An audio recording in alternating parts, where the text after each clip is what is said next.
Meus irmãos, que a graça, a bondade, a misericórdia do Senhor continue sendo derramada sobre nossas vidas, agora que nós vamos ouvir a sua santa palavra. Eu convido os irmãos a abrirem a palavra do Senhor no livro de Malaquias, no capítulo 2, no capítulo 1, do verso 6 ao 14, ainda dentro do mesmo tema que temos trabalhado em Neemias, mas fazendo o fechamento dessa série com o tema Graça Restauradora. Malaquias, capítulo 1, versos 6 a 14, Malaquias 1, de 6 a 14, leiamos a palavra do Senhor, que assim diz: O filho honra o pai e o servo ao seu senhor. Se eu sou pai, onde está a minha honra? E se eu sou o Senhor, onde está o respeito para comigo? Diz o Senhor dos exércitos a vós outros, ó sacerdotes, que desprezais o meu nome. Vós dizeis: em que desprezamos nós o teu nome? Ofereceis sobre o meu altar pão imundo, e ainda perguntais: em que te havemos profanado?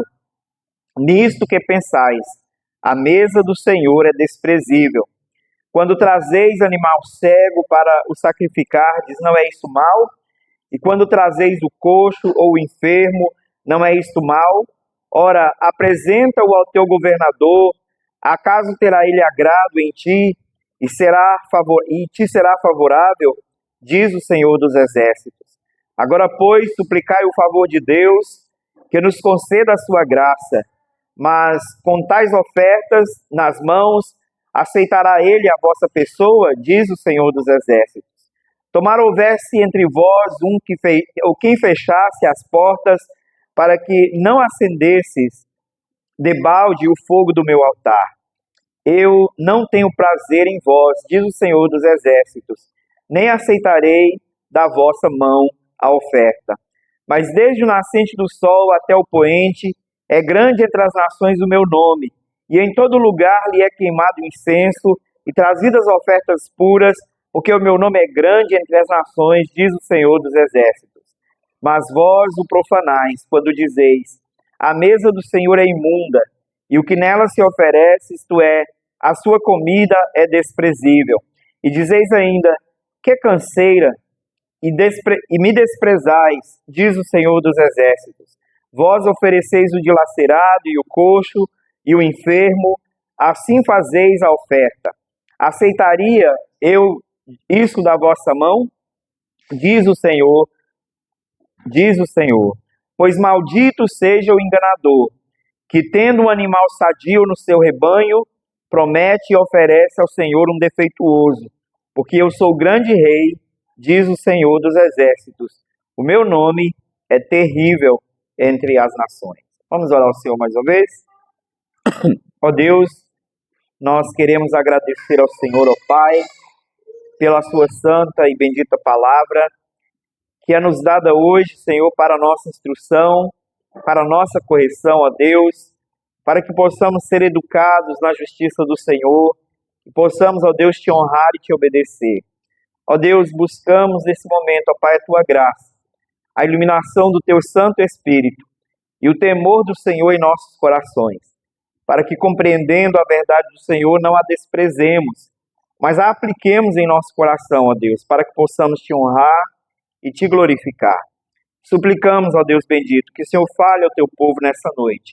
É no nome de Jesus que nós oramos e te agradecemos. Amém.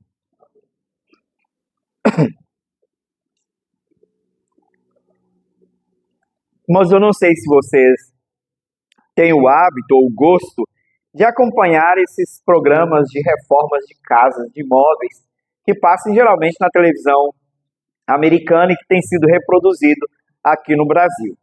Bem, nós, talvez por influência da Nicole, acabamos assistindo muitos desses programas. E tem um deles que me deixou bastante intrigado. O nome do programa é Do Caos ao Sonho.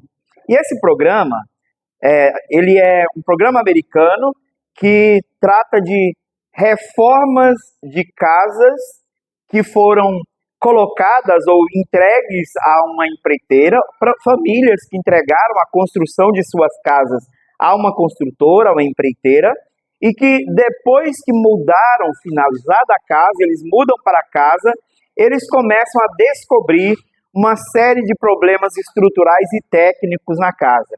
No final das contas, eles precisam sair da casa, mudar de casa e então começar uma nova reforma para consertar os problemas estruturais, os problemas técnicos, aqueles problemas que a construtora encobriu, maquiou e deixou e entregou a casa aos seus donos.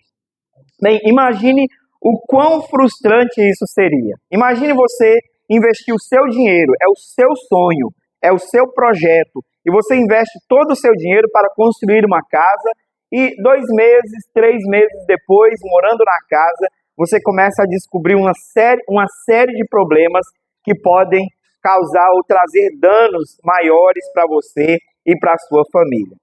Bem, assim parece estava a construção do povo de Deus. É claro que nós não estamos falando da construção de pedras e tijolos, da muralha e do templo, mas da edificação do próprio povo de Deus. Do período que o primeiro grupo de repatriados saiu da Pérsia e chegou a Judá, chegou a Jerusalém, até o momento em que Malaquias começa a profetizar, são cerca de 100 anos, 103 anos mais ou menos, que pega daquele período do início do primeiro grupo até Malaquias começar a profetizar. E curiosamente, Malaquias profetiza apenas 2 anos depois que encerra o ministério ou o trabalho de Neemias em Judá. Não sabemos bem ao certo se Neemias retorna à Pérsia, possivelmente, depois do seu segundo governo, ele retorna à Pérsia para continuar servindo ao rei, e Neemias profetiza nesse período.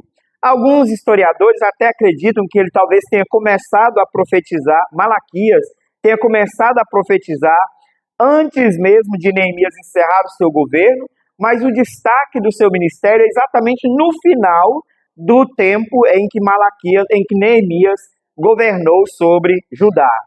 Malaquias não vem denunciar o trabalho de Neemias. O trabalho de Malaquias não era dizer, olha, Neemias fez um trabalho mau, fez um trabalho ruim, e agora a cidade tem que ser reconstruída, ou tudo que ele fez tem que ser reconstruído. Na verdade, Malaquias vem para denunciar o pecado do povo. Neemias foi extremamente zeloso na construção dos muros. Foi extremamente zeloso, de igual modo zeloso na restauração da fidelidade do povo à aliança. No entanto, a mensagem de Malaquias mostra claramente que havia brechas nos muros ou brecha nos corações do povo de Deus pouco tempo depois de haver sido tratado por Neemias. O edifício de Deus, o seu povo, continuava com problemas sérios e precisavam ser tratados e precisavam ser restaurados. Aqui então nós devemos pensar especialmente sobre a importância do ministério e das ações de Neemias e de Malaquias. Neemias como governador e Malaquias como profeta após o trabalho de Neemias. A mensagem e as ações de Neemias e Malaquias foram tão agudas, foram tão graves, devido especialmente ao momento histórico que o povo de Deus vivia. Eles estavam no limiar da plenitude dos tempos, aquilo que Paulo chama de a plenitude dos tempos para o nascimento do Messias. Faltavam apenas 4 séculos para que a história chegasse ao seu ponto culminante, ao ápice da história, que é o aparecimento do nosso Redentor. Apenas mais 400 anos e o Senhor Jesus nasceria. 400 e poucos anos e o Senhor Jesus surgiria na história, encarnaria como Redentor do povo de Deus. Portanto, era necessário que para que Cristo cumprisse toda a justiça da lei, que certas coisas estivessem preparadas em Judá, que certas coisas estivessem preparadas dentre o povo de Deus. O Messias tinha que nascer de uma comunidade judaica sem influências gentílicas. Por isso Neemias foi tão veemente em expulsar os gentios de dentro de Jerusalém. O Messias tinha que nascer dentro de uma comunidade que cumprisse as leis cerimoniais estabelecidas por Deus. Por isso Neemias foi tão zeloso em restaurar aquelas práticas que a lei de Deus exigia, que a lei de Moisés exigia, com relação ao culto, com relação ao serviço ao Senhor, com relação aos sacerdotes, levitas e os servos de Deus no templo. A cidade, o templo e o culto, tudo deveriam estar preparados para a chegada do Messias, para a chegada do Redentor do povo de Deus.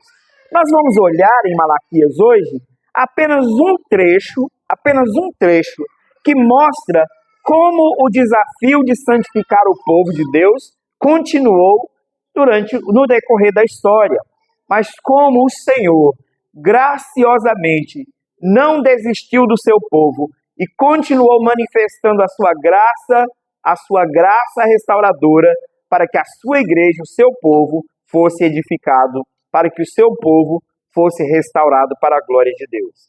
A estrutura de Malaquias é bem prática de entender, é bem didática.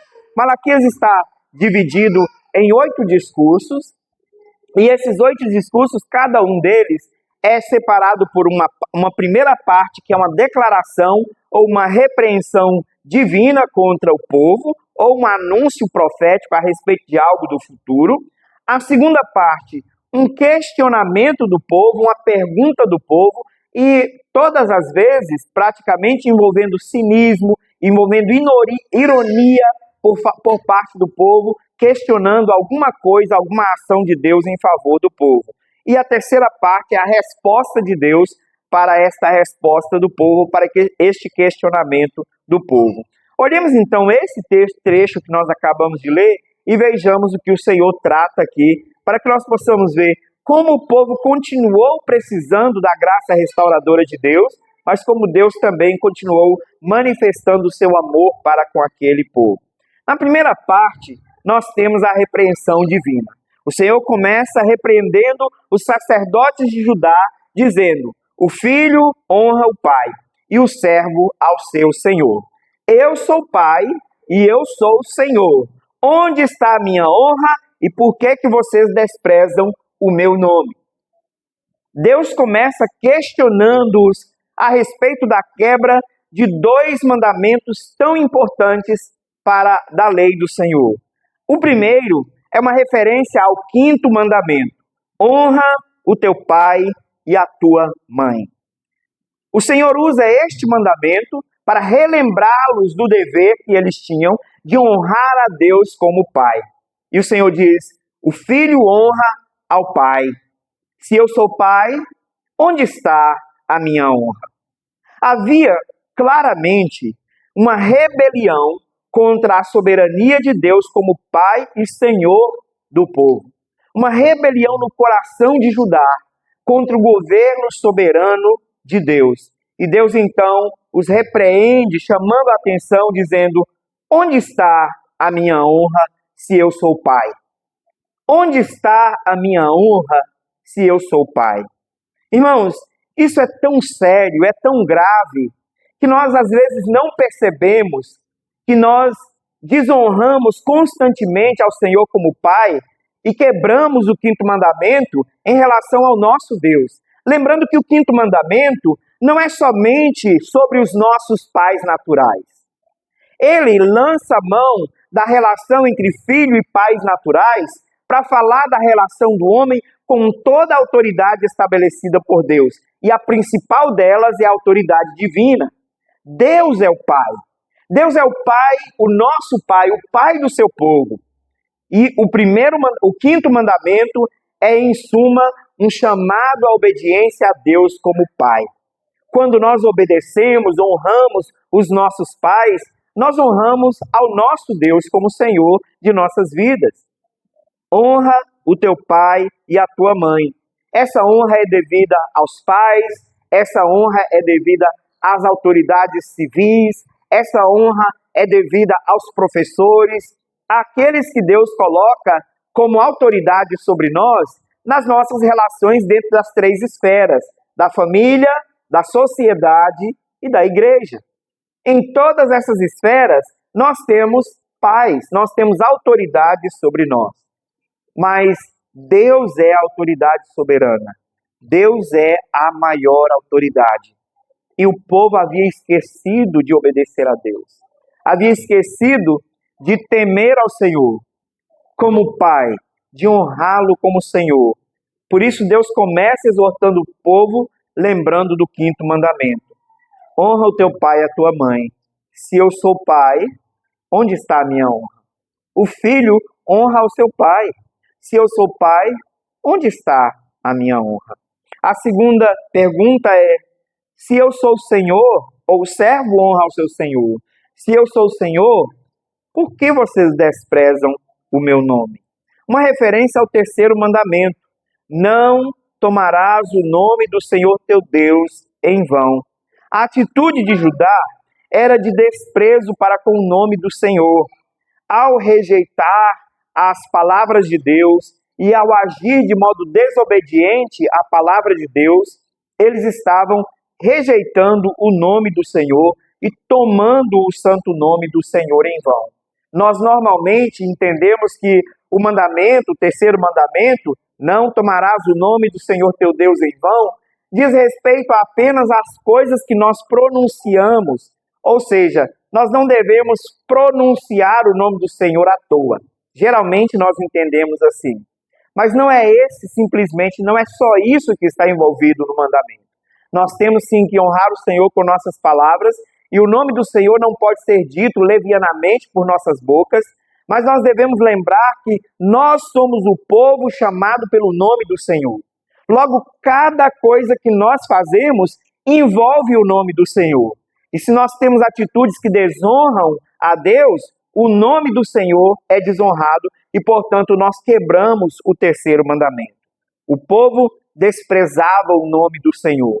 Desprezar o nome do Senhor dizia respeito especialmente a tratar com desdém ou descaso as coisas que Deus havia estabelecido como meio de relacionamento do povo para com ele. O culto, os sacrifícios, a palavra de Deus como meio de graça, todas essas coisas estavam sendo desprezadas pelo povo de Deus e, portanto, ao desprezar essas coisas, eles estavam desprezando o nome do próprio Deus. Nossa atitude em relação às coisas de Deus dizem se nós estamos honrando ou não o nome do nosso Senhor, guardando ou não o terceiro mandamento devidamente. Como nós tratamos a palavra de Deus? Como nós tratamos o culto ao Senhor? Como nós tratamos as coisas que Deus diz amar? Como nós tratamos a própria igreja de Deus, o povo de Deus, diz respeito a honrar o nome do Senhor e guardar devidamente o terceiro mandamento. Mas o povo tinha uma atitude de desprezo para com Deus e para com a sua palavra. Bem, em primeiro lugar, nós temos então esse questionamento da parte de Deus. Eu sou pai, onde está a minha honra? Eu sou Senhor, por que desprezam o meu nome? A segunda parte é a primeira resposta do povo a Deus. A primeira resposta a esse primeiro questionamento de Deus. Vós dizeis, em que desprezamos o seu nome? Final do verso 6. Mas vós dizeis, em que desprezamos nós o seu nome? É lamentável que muitas vezes nós não conseguimos entender que a chamada de atenção, que a repreensão é contra um pecado evidente nosso e nós fingimos ou ignoramos a chamada de Deus contra o nosso pecado e não damos atenção ao que foi dito. Eu já disse aqui várias vezes e volto a repetir que atitude lamentável é aquela de muitos de nós virem ao culto e estar presente e ouvir a pregação, ouvir a exposição bíblica e, ao final do culto, dizer que mensagem maravilhosa. O irmão fulano devia estar na igreja hoje, a mensagem foi para ele. ou a irmã fulana deveria estar na igreja hoje, aquela mensagem foi para ela. Espera aí. Não tem nada de errado nessa afirmação, não? Se a mensagem era para ela, por que Deus veio encontrar com você? Deus não manda recado. Deus não manda recado. Ele fala diretamente conosco por meio da sua palavra, por meio da pregação. E se Deus de fato está falando e você ouvindo, é porque Deus está falando com você. E Deus fala ao povo e diz: vocês me desprezam. E eles perguntam: em que nós te desprezamos, Senhor? Uma atitude de indiferença para com Deus e para com os seus pecados, e uma atitude cínica perante o Senhor. Porque certamente eles sabiam qual eram os pecados que estavam sendo condenados pelo Senhor. Os pecados que estavam sendo exortados por Deus. Sabiam e sabiam claramente, porque estavam deliberadamente agindo daquele modo. E diziam: em que nós te desprezamos, Senhor? Em que nós desprezamos o teu nome? Onde nós estamos quebrando o 5º e o 3º mandamento? E o Senhor pacientemente responde-os. Geralmente nós, pai, perdemos a paciência quando nós percebemos que os nossos filhos estão nos testando. Quando nós chamamos a atenção e o filho responde: o que eu fiz?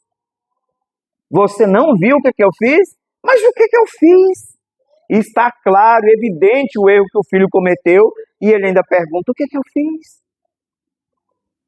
Mas Deus não se ira com o povo aqui. Deus não se ira e Deus não se aproxima furioso do povo dizendo: vocês são terríveis. Porque está claro, é evidente que vocês fizeram, e vocês perguntam: o que eu fiz? Onde foi que nós desprezamos o seu nome? E o Senhor começa a explicar a eles no verso 7.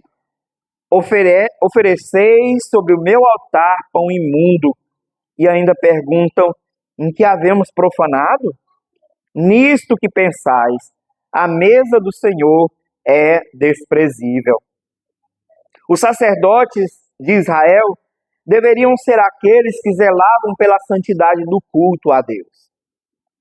A mesa dos pães da proposição, aquela mesa deveria conter pães que deveriam ser preparados segundo a prescrição da lei de Deus. A lei era clara sobre a confecção, sobre o modo como os pães deveriam ser feitos e dedicados a Deus.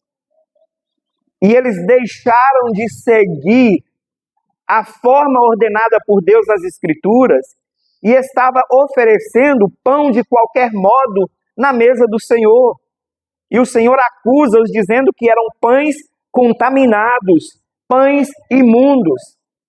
E os pães estavam imundos por causa dos seus pecados, da sua postura. O Senhor ordenava que eles se santificassem para prestar serviço a Deus.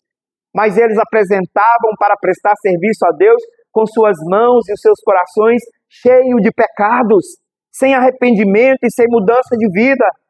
E aproximavam-se da mesa do Senhor para dedicar os pães da proposição, e o Senhor acusa-os dizendo: vocês oferecem pão imundo na minha mesa. E ao fazer isso, vocês estão dizendo que a mesa dos pães da proposição são pães desprezíveis. A mesa em si é desprezível. Não há zelo, não há necessidade de preocupação ou zelo sobre o modo como se dedica os pães naquela mesa, porque é uma mesa qualquer. E o Senhor os acusa dizendo: vocês estão em pecado, e quando vocês apresentam no culto em pecado, vocês contaminam o culto, vocês contaminam a mesa do Senhor ao dedicar os pães, estando vocês em pecado. E o Senhor continua: além de vocês contaminarem a mesa, vocês também trazem animais defeituosos. E Levítico do capítulo 1, nós já começamos lendo a forma como os animais que deveriam ser apresentados no templo para o sacrifício deveriam ser. Deveria ser macho, sem defeito, sem manchas, vivo. Tinha que ser perfeito para ser oferta ao Senhor, porque esses animais apontavam para o próprio Cristo. Assim como os pães da mesa também apontavam para Cristo. E eles ofereciam algo desprezível ao Senhor, no verso 8. Quando trazeis animal cego para sacrificardes, não é isso mal? E quando trazeis o coxo ou o enfermo, não é isso mal? E aí o Senhor faz um desafio a eles. Ora, apresenta este mesmo animal ao teu governador e veja se ele será aceito pelo teu governador. Veja se ele se agradará da sua oferta. Veja se ele te será favorável se você oferecer uma oferta defeituosa como vocês têm feito aqui. E o Senhor então os repreende porque eles estão oferecendo coisa desprezível perante o Senhor e tratando com indiferença isso. E o Senhor os corrige mais uma vez no verso 9, dizendo: e vocês ainda vêm à minha presença orar. E agora vocês suplicam o favor de Deus, que conceda a sua graça, mas com essas ofertas em vossas mãos, por acaso o Senhor aceitará a vossa pessoa? Por acaso o Senhor aceitará que vocês se aproximem dele com tais ofertas? E aqui, meus irmãos, nós precisamos também pensar sobre o modo como nós temos apresentado perante o Senhor para adorá-lo. Muitos crentes fazem do momento de confissão no início do culto solene apenas uma prática religiosa, apenas uma praxe. É apenas mais um daqueles ritos comuns do culto cristão. E a maioria de nós talvez esteja pecando aí por não levar com a devida seriedade o momento de confissão no início do culto ao Senhor. Hoje, quando o nosso irmão Diácono Anderson começou o culto e ele nos chama à confissão, ele disse: dê nome aos seus pecados. O quão importante é essa afirmação: dê nome aos seus pecados, confesse os seus pecados um por um, reconheça a sua malignidade, reconheça que você mentiu, que você foi negligente, que você foi desobediente, confesse ao Senhor e faça isso com seriedade. Muitas vezes, no momento de confissão, estamos tão distraídos que os nossos pensamentos voam para longe de Deus. E nós esperamos que a nossa oração seja recebida pelo Senhor depois, prontamente. Oramos e pedimos: Senhor, perdoe os nossos pecados. Mas o Senhor respondeu ao povo dizendo: vocês acham que serão aceitos, que o Senhor receberá a sua pessoa, trazendo um culto desse modo ao Senhor, trazendo oferta desse modo ao Senhor? Não, o Senhor não pode receber esse tipo de adoração, que é negligente, que é indiferente e que tolera o pecado no meio do culto solene. Isaías chamou o povo, chamou a atenção do povo diversas vezes, lembrando-os que o Senhor não aceita iniquidade associada ao culto solene. O Senhor não aceita pecados associados ao culto solene. Nós precisamos nos arrepender e trazer as nossas ofertas, o nosso culto ao nosso Deus de modo santo, confiados em Jesus Cristo, na graça bendita e redentora do nosso Senhor e Salvador Jesus Cristo. Deus estava tão indignado com o serviço imundo do povo de Deus, com a forma como o culto estava sendo prestado, que Deus, no verso 10, diz ao povo assim: se tivesse pelo menos um homem corajoso para fechar as portas do templo, para que não acendessem em vão o fogo do meu altar. Se tivesse um homem corajoso em Judá, que tivesse a coragem de bloquear a entrada do templo, para que os sacerdotes não acendessem em vão o fogo do altar do Senhor. O Senhor responde, diz ao povo: eu não tenho prazer em vós, nem aceitarei de vossas mãos a sua oferta, porque vocês estão apresentando perante mim de modo leviano, manchados de pecado, e não consideram a minha santidade. O Senhor estava indignado, mas ao mesmo tempo corrige o povo tão graciosamente, dando-lhes a oportunidade de arrependimento. No verso 11 ele diz: desde o nascente do sol até o poente, é grande o meu nome entre as nações. Até gentios entre as nações proclamavam o nome do Senhor. O Senhor faz menção de gentios convertidos em outras nações e de judeus na dispersão, que adoravam o Senhor verdadeiramente, estando longe do templo. Mas os que tinham o privilégio de estar perto do templo profanavam o nome santo do Senhor, o culto e o templo. Os que estavam próximos tratavam com desdém. Parece que há um padrão de comportamento no nosso coração, que quanto maior a facilidade, mais negligente nós nos tornamos, né? Nós vimos situações em que nós ficávamos impressionados. Como é que as pessoas podem fazer tão grande sacrifício por causa do culto solene? Nós vimos testemunhos de crentes que eram perseguidos na China e que se reuniam às escondidas e que eles cantavam apenas mexendo os lábios, e eles batiam palmas para acompanhar, apenas fingindo que estavam batendo palmas, para que os vizinhos não ouvissem e denunciassem, e eles não conseguissem terminar o culto. Eles não conseguissem terminar de honrar a Deus aquele culto. E eles zelosamente colocavam suas vidas em risco todo domingo para adorar ao Senhor. Nós vimos também, quando moramos na África, irmãos que carregavam os bancos na cabeça para ter lugar para o visitante sentar, e as irmãs sentavam no chão para adorar o Senhor e cediam seus lugares para que os outros pudessem adorar o Senhor.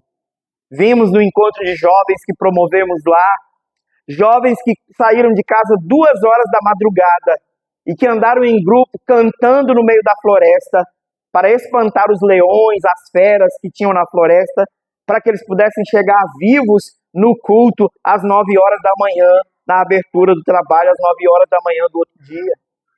Nós vimos isso, aconteceu na nossa igreja, e a gente ficava pensando em quantas vezes nós deixamos de ir para o culto porque choveu. Quantas vezes nós deixamos de ir para o culto porque a roupa não ajustou direito. A calça que eu queria usar hoje está suja. Ou razões outras, muitas razões e justificativas que nós arrumamos para justificar a nossa ausência no culto solene.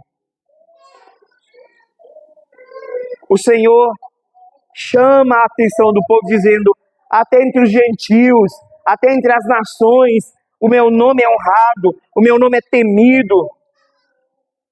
Mas aqui entre o meu povo, perto do templo, o meu nome é desonrado. Veja o que ele diz bem detalhadamente no verso 11. Mas desde o nascente do sol até o poente, é grande entre as nações o meu nome, e em todo lugar lhe é queimado incenso e trazida ofertas puras, porque o meu nome é grande entre as nações, diz o Senhor dos exércitos.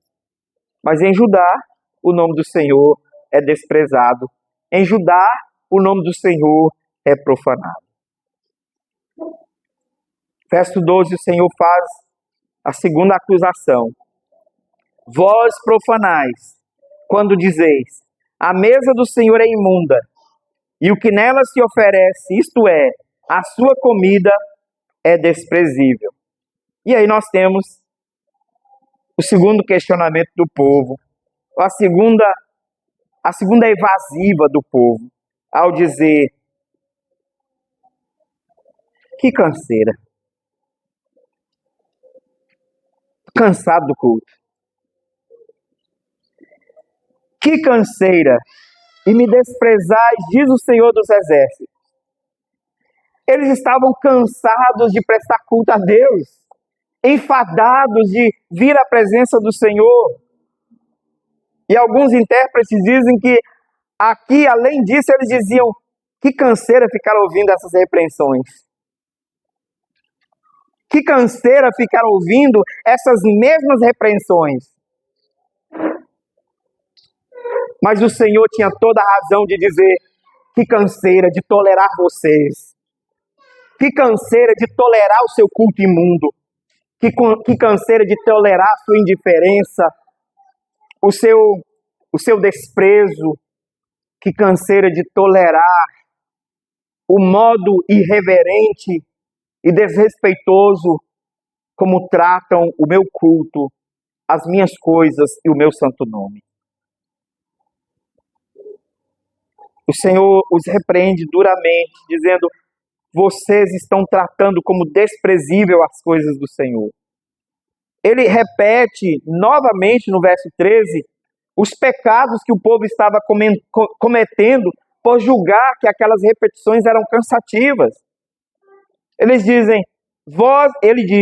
vós ofereceis o dilacerado, e o coxo, e o enfermo, assim fazeis a sua oferta. A minha pergunta é, aceitaria eu da vossa mão isso? Aceitaria eu isso da vossa mão? Diz o Senhor. E o Senhor termina o verso 14, dando uma representação dura e fazendo um prenúncio do seu julgamento sobre o povo. Maldito seja o enganador, que tendo um animal sadio no seu rebanho, promete e oferece ao Senhor um defeituoso. O original traz a ideia do seguinte, maldito o homem que tendo um animal sadio o promete a Deus, mas traz um defeituoso no seu lugar. Maldito aquele que promete um animal sadio a Deus e traz um defeituoso no seu lugar. E aqui nós precisamos também fazer uma exortação aos nossos corações. Nós prometemos servir a Deus com fidelidade. Você já observou como nós temos facilidade de cantar, de prometer coisas enquanto nós cantamos? Eu me lembro de uma canção que tem algumas partes dela que eu questiono, mas tem algumas partes dessa canção que tinha um peso muito grande e a gente cantava sem refletir. A canção dizia, abro mão dos meus sonhos, abro mão dos meus planos, abro mão da minha vida por ti. Abro mão dos prazeres e das minhas vontades, abro mão das riquezas por ti. Que coisa maravilhosa. E era lindo ver a igreja cantando, quebrantado, de coração dedicado a Deus. E era lindo ouvir as vozes do povo de Deus cantar isso. Mas esse mesmo povo que canta, abro mão dos meus sonhos, da minha vida, não é capaz de abrir o bolso para contribuir para que a obra de Deus seja realizada. Nós mesmos que cantamos, abrimos mão de tudo isso, até da vida, não somos capazes de abrir a nossa mão para ajudar o nosso irmão necessitado. Não somos capazes de fazer renúncias para que o nome do Senhor seja glorificado. Não somos capazes de sacrificar a nós mesmos pelo bem da igreja e pelo bem do Evangelho e do nome do nosso Senhor. O Senhor diz, maldito é aquele que engana a Deus, que tenta enganar a Deus, prometendo algo a Deus e entregando outra coisa. E nós prometemos muitas coisas quando nós cantamos. Prometemos e não entregamos. Prometemos e não cumprimos. Prometemos e não estamos dispostos a abrir mão para cumprir aquilo que nós prometemos. E o Senhor diz: vocês prometem o bom e oferecem o defeituoso. Mas eu sou o grande rei, o Senhor dos exércitos. O meu nome é terrível entre as nações. O Senhor termina com uma ameaça. Mas essa ameaça era necessária para que o povo entendesse a gravidade do seu pecado. O que nós vimos aqui é o tempo todo Deus demonstrando graça longânima para com um povo que continuava insistindo nos seus pecados. Apenas no momento final nós vimos uma ameaça grave. Mas Deus foi tolerante com esse povo. Deus foi amoroso com esse povo, tolerando e dando oportunidade para arrependimento. Relembremos aqui quais foram os pecados do povo acusados aqui por Deus. Em primeiro lugar, o desprezo pela mesa dos pães da proposição. Em segundo lugar, o desprezo pelo altar do sacrifício ao trazer sacrifícios defeituosos. E em terceiro lugar, o desprezo pelo nome do Senhor ao profanar o nome do Senhor, oferecendo um culto cheio de pecados. Lembremos que o Antigo Testamento não é apenas sobre uma história de um povo, o drama de um povo, e Neemias não era somente a história da construção, da reconstrução de uma cidade. E Malaquias nos ajuda a compreender isso de um modo muito claro. Porque Malaquias vai mostrando como que todas aquelas coisas e profecias apontavam para Cristo. E Malaquias termina os capítulos 3 e 4, anunciando a vinda do príncipe da aliança, que é Jesus, e prenunciando a vinda de João Batista, prefigurado em Elias, na profecia lá, vindo para preparar o caminho do Salvador, e a vinda de Jesus Cristo, o Messias, o Redentor do povo de Deus. Logo, essa história é sobre Jesus. Assim, meus irmãos, quando o povo desprezava a mesa dos pães da proposição, eles estavam desprezando ao próprio Senhor Jesus Cristo, Messias prometido. Porque os pães apontavam para ele, que é o pão da vida. Os pães apontavam para ele, que é o pão que alimenta aqueles que creem no seu santo nome.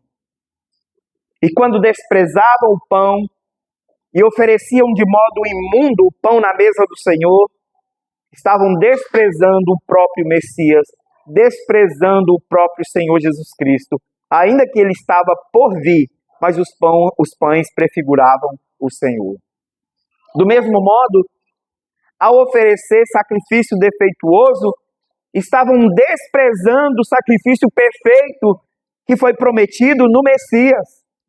Porque Levítico exige que o sacrifício seja de animais perfeitos, porque eles deveriam apontar de modo claro e direto para o Cordeiro de Deus que tira o pecado do mundo. Jesus Cristo, o sacrifício perfeito. Assim, quando tratavam com descaso o altar do sacrifício, oferecendo animais imundos e defeituosos, assim eles estavam desprezando o próprio sacrifício redentor de Cristo Jesus, porque era para ele que aqueles sacrifícios apontavam. Quando profanaram o nome do Senhor, desprezando a Deus, estavam, de certo modo, esbofeteando a Cristo, cuspindo no Senhor, como fizeram seus exatores no dia da sua prisão e crucificação. Porque estavam desprezando tudo aquilo que o templo os elementos do templo, o sacrifício, o culto, tudo aquilo que essas coisas significavam, simbolizavam e prefiguravam, que era o próprio Senhor Jesus Cristo. O descaso para com Deus e para com a sua aliança continuava, mesmo depois de Neemias ter feito um serviço zeloso, cuidadoso, de expulsar os estrangeiros de Jerusalém, de expulsar o inimigo de dentro do templo, de santificar e restaurar os sacerdotes, os levitas e cantores ao seu posto no serviço do culto santo, de restaurar o culto, de restaurar a santidade do dia do Senhor, de zelar para restaurar a aliança, corrigindo e disciplinando os homens que casaram com mulheres pagãs e trouxeram idolatria para dentro de Jerusalém. Todo aquele trabalho de Neemias, zeloso e cuidadoso para santificar o povo, ainda precisava ser continuado, porque Neemias não era o redentor. Neemias não era o restaurador perfeito. O restaurador perfeito ainda estaria por vir. O restaurador perfeito ainda viria cerca de 400 anos depois. E somente ele poderia tirar o pecado do mundo, poderia tirar o pecado do coração do povo de Deus. Os pecados condenados e tratados por Neemias estão todos em evidência novamente na profecia de Malaquias. O descaso à lei de Deus, o desprezo pela aliança, o descaso com o templo, o culto e o dia do Senhor, a infidelidade e a impureza dos casamentos, tudo isso Neemias condena novamente. O que aconteceu com aquele arrependimento de Neemias 9? O que aconteceu com aquela aliança de Neemias 9, versículo 36? Judá parece ter se esquecido do arrependimento e da aliança que firmou com o Senhor. E não somente em Neemias 9, mas novamente em Neemias 11 e 12, eles refazem o compromisso, a aliança, e pareciam estar arrependidos dos seus pecados, mas continuavam precisando de repreensão, porque continuavam nos seus pecados. Aqui, as palavras do profeta Oséias precisavam ser ouvidas novamente por Judá. Oséias, que havia profetizado cerca de 300 anos antes desse momento específico que nós acabamos de tratar. Oséias, que havia profetizado cerca de 200 anos antes do cativeiro babilônico. Havia repreendido o povo por seu arrependimento passageiro, transitório. Em Oséias 6, no verso 1, nós vimos o povo fazer algo parecido com o que fizeram em Neemias 9. Renovaram a aliança, e aqui é uma aliança, uma renovação verbal. Em Oséias 6, versículo 1, o povo parecia estar arrependido e faz uma aliança verbal com o Senhor. Se você ler o verso 1 a 3 de Oséias 6, você vai perceber a beleza das palavras de Judá. São palavras lindas, que viraram até canção. São palavras poéticas, que parecem sair de um coração arrependido. Eles dizem: vinde e tornemos para o Senhor, porque Ele nos despedaçou e nos sarará. Fez a ferida e ligará. Depois de 2 dias nos revigorará. Ao 3º dia nos levantará e viveremos diante dele. Conheçamos e prossigamos em conhecer ao Senhor. Como a alva, a sua vinda é certa, e ele descerá sobre nós como chuva serôdia que rega a terra. Que palavras maravilhosas! E Judá fez essa aliança verbal com o Senhor 300 anos antes desse momento que Neemias e Malaquias tratam. Mas ouçam as palavras do Senhor para Judá e Efraim, nos versos 4 a 6 de Oséias 1, ou de Oséias 6. Oséias 6, de 4 a 6. E eu imagino, se o Senhor, se pudéssemos atribuir a Deus aquelas posturas de pai quando a gente tenta corrigir o filho e o filho faz aquelas promessas e a gente sabe que é mentira. E a gente põe a mão na cabeça e fala assim, o que eu faço com você?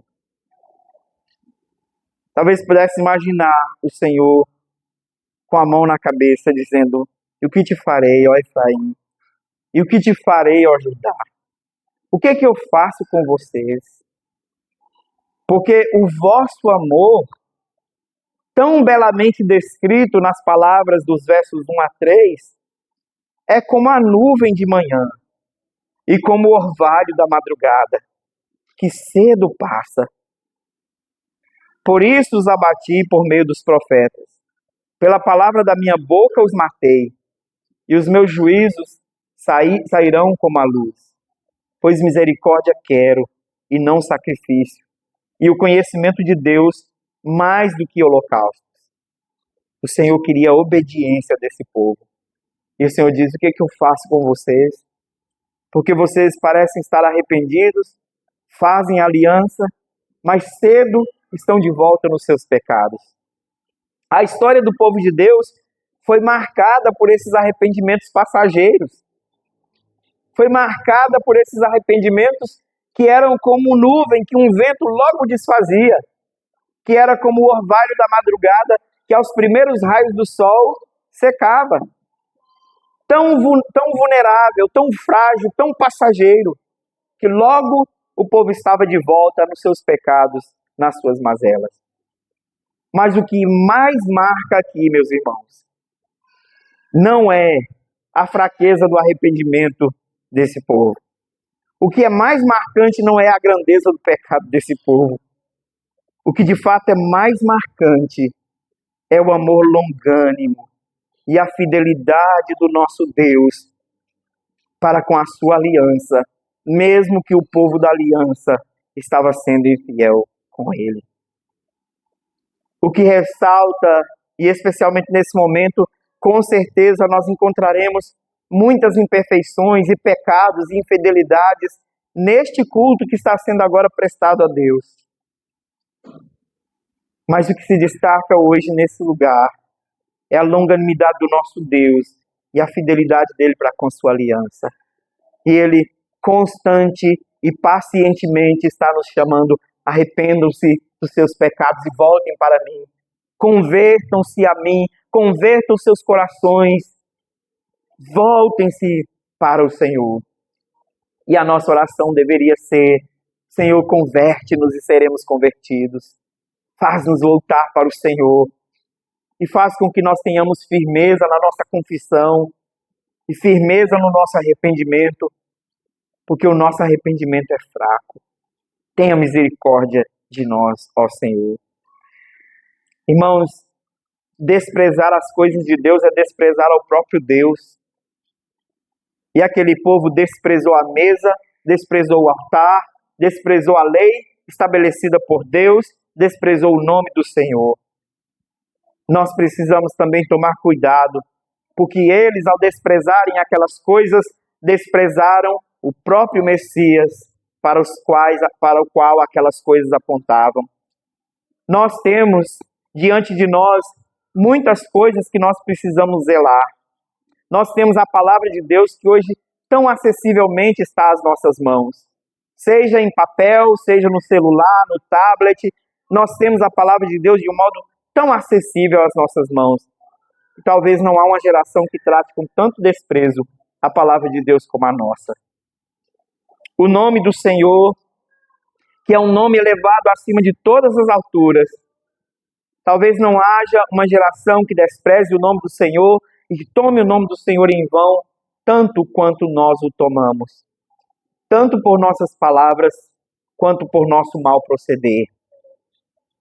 O culto solene, que é um momento sublime em que o povo de Deus se reúne como um só povo para adorar a Deus por meio de Jesus Cristo, seu Filho, nosso mediador. Muitos de nós trata como um encontro na feirinha da 28. Muitos de nós trata como um encontro social, um momento de rever os amigos, hora de colocar o papo em dia, e não tratamos com devido zelo, devido cuidado. O dia do Senhor que foi nos dado para o nosso deleite, para nos encontrarmos com o nosso Deus e gastarmos tempo com o povo de Deus, nós tratamos como qualquer dia e desprezamos as coisas mais importantes da semana, que é o encontro com Deus e com o seu povo. Trocamos por qualquer outra coisa. Quando nós fazemos assim, nós estamos tratando, desprezando, não somente essas bênçãos que Deus nos concedeu, mas desprezando o próprio Deus que nos concedeu essas bênçãos. E desprezando o seu Filho, por meio de quem nós relacionamos com Ele. A segunda coisa que nós devemos pensar é que Deus rejeita o culto que não é oferecido conforme Ele mesmo estabeleceu. O povo não seguiu a lei, trazia animais defeituosos, trazia animais mancos, coxos, doentes, para oferecer ao Senhor, traziam pães, os sacerdotes traziam os pães, e sem fazer o devido rito, a devida purificação para entregar os pães ao Senhor, e traziam pão contaminado à mesa do Senhor. Nós precisamos entender que nós não podemos oferecer o culto a Deus de qualquer modo. O culto a Deus só é recebido quando ele é feito mediante o mediador do culto, e o mediador do culto é Jesus. O culto a Deus só é recebido quando ele é feito, quando ele é entregue, segundo o princípio regulador do culto. E o princípio regulador do culto é que nós não poderemos oferecer a Deus nada do que ele não requereu. E nós não podemos modificar aquilo que ele estabeleceu. É a lei de Deus, é a palavra de Deus que determina como deve ser o culto, não os nossos gostos e as nossas preferências, não as nossas próprias concepções devem determinar como deve ser o culto a Deus, senão Deus rejeitará o nosso culto. E a terceira coisa, a nossa atitude para com o culto e para com as coisas de Deus reflete o que nós cremos a respeito do próprio Deus. Quando o povo dizia a mesa é desprezível, o pão é desprezível, o sacrifício é desprezível, tudo isso é qualquer coisa, vamos fazer de qualquer modo, eles estavam dizendo, Deus não conta para nós, Deus não é tão importante no nosso coração, Deus e a sua palavra não devem ser tão levados a sério assim. Porque Deus havia dito e estabelecido o modo como eles deveriam adorá-lo, e eles fizeram de qualquer jeito. Irmãos, não esqueçamos da beleza da santidade do nosso Deus. E ao pensarmos na beleza da santidade do nosso Deus, nos aproximamos ornados devidamente na presença dele. E a maneira de nos ornar para entrar na presença dele é com a fé em Jesus Cristo, por meio das justiças de Cristo. Somente a fé em Jesus Cristo nos veste as roupas adequadas para nos aproximar do Senhor. Não esqueçamos também da autoridade de Deus como nosso Senhor. Ele, que é o nosso Senhor, determina como deve ser a nossa vida e o nosso proceder. Quando Ele disser, nós devemos apenas acatar e dizer, sim, Senhor, eis-me aqui, eu obedeço.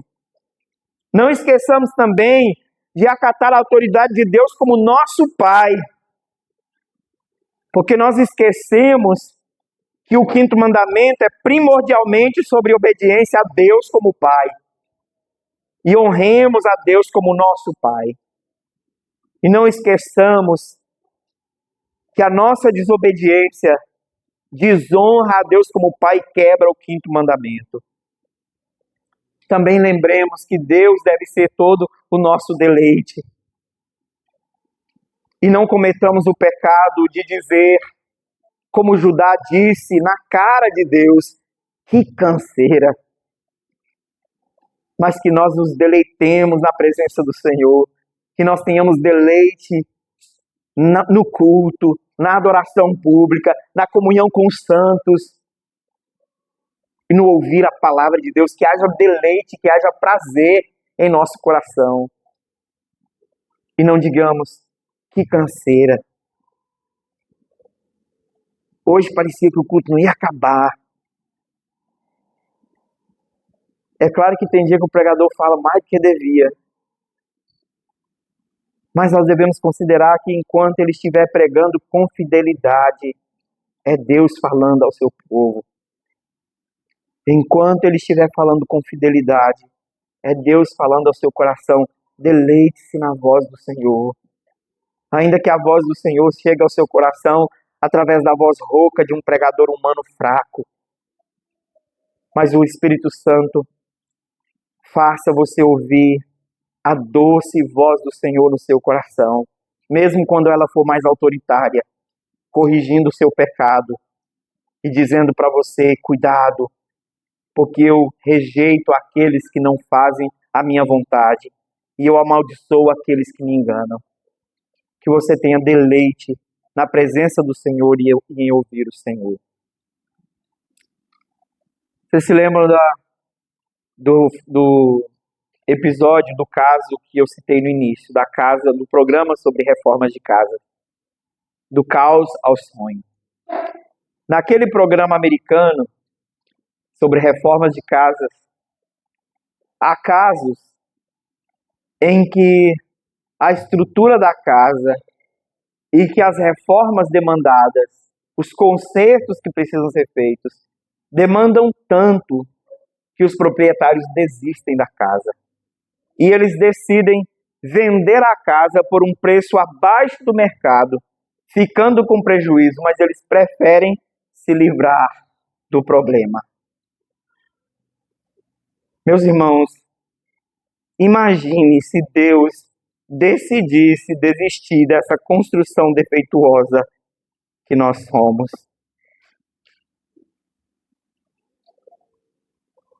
Imagina se Deus decidisse desistir dessa casa, porque ela tem defeitos. Há tantos vazamentos, há tantas imperfeições, há tantas quebras, há tantos retoques, há tantos reparos que precisam ser feitos em nós. Imagina se Deus desistisse dessa casa. O que seria de nós? Não, mas Deus não desistiu dessa casa. Deus não desistiu do seu povo. Deus não desistiu da sua igreja. Nós lemos em Jó, no capítulo 42, no verso 2, que nenhum dos planos do Senhor pode ser frustrado. Bem sei que tudo podes e que nenhum dos seus planos pode ser frustrados. A igreja está nos planos eternos do nosso Deus. A igreja foi planejada no plano eterno do nosso Deus, e Deus decretou a sua igreja antes da fundação do mundo. A igreja Deus jamais desistirá desse projeto, porque Ele não desiste dos seus planos eternos. Ele não volta atrás em suas palavras. E ainda que essa construção esteja cheia de defeitos, cheia de quebras e brechas e coisas defeituosas que precisam ser arrumadas, Ele vai arrumar tudo isso. E ainda que o meu coração seja tão mau, igual o coração de Judá, Ele vai consertar esse coração. E é por isso que Ele não desiste. Ele é poderoso para fazer isso. Ele é poderoso para restaurar o seu povo. E o que nós lemos em Efésios 5 é que Ele apresentará a si mesmo uma igreja gloriosa, sem máculas, sem rugas, sem defeitos, santa para Ele mesmo. Por isso nós devemos continuar firmes. Se pecarmos, lembremos que Ele é longânimo e que Ele, por meio do seu Filho Jesus Cristo, perdoa os nossos pecados e nos ajuda a caminhar em santidade para a glória do seu nome. Mas Deus não desiste dessa casa. Deus não desiste da sua cidade. Deus não desistiu de Jerusalém. Deus continua insistindo com esse povo rebelde, com esse povo desobediente, que peca contra o seu nome, mas que está sendo santificado pelo seu Filho e pelo seu Santo Espírito para a glória dele mesmo. A Ele toda glória, toda honra e todo louvor, porque depende só dele. Se dependesse de nós, o que seria de nós? mas porque depende dele, ele levará o seu plano até o fim. A ele seja o louvor, a ele seja uma vida dedicada, de santidade, de temor e obediência. Que o Senhor nos ajude a ser assim. Vamos orar? Ó Deus, nós temos que reconhecer, Senhor, que nós somos tão maus quanto Judá. E que o nosso arrependimento é tão passageiro como o daquele povo. E talvez tantas vezes o Senhor disse: o que farei a vocês, ó meu povo? Mas o Senhor que nos corrigiu tantas vezes, mais uma vez nos estende a sua mão de misericórdia. E através do seu Filho nos concede o perdão. Obrigado ao Senhor porque nós temos o privilégio de sermos teu povo. E nós somos a cada dia conduzidos pela tua palavra a vivermos para o seu louvor e para a sua glória. Obrigado, Senhor, porque nós não fazemos parte de um rascunho que o Senhor fez às pressas na história, mas a igreja do Senhor é parte de um plano eterno que o Senhor elaborou, que o Senhor decretou e que o Senhor agiu na história para construir, edificar essa igreja, Pai. Sim, Senhor, o Senhor disse: edificarei a minha igreja. E o Senhor está fazendo isso. E nós veremos a glória do Senhor, ó Pai, nesse projeto que o Senhor estabeleceu por meio do seu Filho amado Jesus Cristo. Te damos graças a Deus por sua palavra e pedimos que o Senhor a aplique em nossos corações. É no nome de Jesus que nós oramos, te bendizemos. Amém e amém.